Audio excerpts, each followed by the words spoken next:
going on, everybody out there? This is Popular Stranger. We are back at you again this week with another edition of Risers and Fallers here in MLB 15, the show Diamond Dynasty. Before we jump into the changes this week, do me a favor and click that thumbs up. Show your support. I know you guys love this series. I can tell by the views that it gets each and every week, and that's why I keep bringing it to you. So we're going to talk about a lot of changes this week. I thought last week was the big update. It almost feels like this was big update 1.5 because a lot of changes were made, and it almost felt like the devs felt a little pressure from the community, just judging by some of the changes that we saw. They were ones that are obviously warranted, certainly should have happened, and for some reason didn't happen last week. And I salute to the devs, man. They listened to us. They listened. They probably looked at the stats and said, hey, you guys are right, and they made the proper changes. So we're going to jump right on into it. Now, of course, you can always check these changes early in the morning on Monday, sometimes like 2, 3 o'clock in the morning, but you can find them at daddyleagues.com. And you just click Diamond Dynasty or DD up at the top, and that will bring you to all the changes for the week. So, Josh Donaldson got an upgrade in his power hitting, which increased him to a 95 overall from a 93. He's selling for 45,000 stubs almost. The market craziness that's been going on, plus with him getting an upgrade, is just amazing. I got this card when he was, I believe I got him when he was a diamond, but I got him for like 12,000 stubs, so certainly a good investment. I'm keeping him as my starting third baseman. I want to see what he can do with these upgraded power numbers. We all know he can hit the ball out of the park, and I struggled with him a lot so far, but I'm starting to get a little better with him, and I can't wait to see what he can do now. So he got the upgrade, well-deserved. Another third baseman that is a new diamond is Manny Machado. Now, I don't want anybody to take this as hate, and he's having a great season, but in my opinion, and I know I'm a homer, if you're going to give Manny Machado a diamond card, there's no way that Nolan Arenado should be only an 87. Nolan has more home runs. He has more runs batted in. His defensive WAR rating is higher than Machado's. Now, somebody's going to say in the comments, well, Arenado plays in Coors Park. Check your stats. Arenado has more home runs and more runs batted in on the road than he does at home this season. So check the stats. Now, I know Machado has a better batting average. I know he has better on-base percentage. I know he steals bases more often. And I think that's why in Diamond Dynasty, he should have a higher rating than Arenado. But you cannot tell me that Machado's a 94 and Nolan's an 87. They should not be separated by maybe 1 or 2 points overall. I almost lost my mind last week, and I didn't really stress it, but when I saw that Alex Rodriguez had a better rating than Arenado, that just really upset me. A-Rod went down to an 85 this week. That feels a lot better. Speaking of guys who went the wrong way, Felix Hernandez not having a typical season. He started out very well, but now he's down to a 94, slowly falling.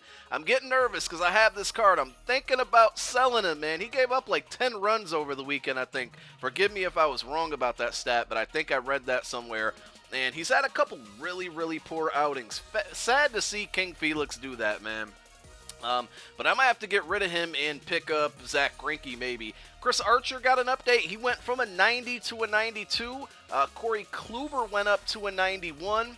And Jacob DeGrom, the guy who Cargo said is the best pitcher in baseball, he just continues to rise, man. He went from a silver. He's up to a 91 overall.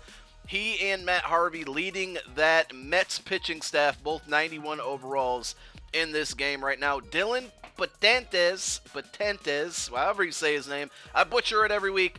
I'm happy I got his card. He was in those packs last weekend, and they were extremely cheap. You could have gotten for like 2,500 stubs. He's one of my setup guys in my bullpen right now, and I'll be bringing you guys a team update pretty soon, so be on the lookout for that. He jumped up to a 91. A guy who went down, and I'm not going to look for him right now, but Koji Uehara surprisingly went down. He's injured. He's out for the season. They normally don't touch guys who get injured, but he went from a 90 to an 88. I think it surprised a lot of people that he actually was a 90 after the big update last week, but he goes down, which I think, you know, felt about right. Corey Kluber, I mentioned, went to a 91. Chapman goes back up to a 90. I think that puzzled a lot of people when he went down to an 88. as well as Jason Kipnis. He's back to where he belongs at an 89. Surprised Nelson Cruz didn't get an update to at least a 90. I think he's well deserving of it. Wow, Sonny Gray's really cheap right now. He hasn't been that cheap in a while. Some other guys that made changes for the better. Brandon Crawford. Let's see if we can find him. He was certainly deserving. Actually, I'm going to talk about a guy who went downwards first. Carlos Gomez goes from a 90 to an 88. I haven't really been able to follow him much since he went to the Astros. Not sure how he's doing there.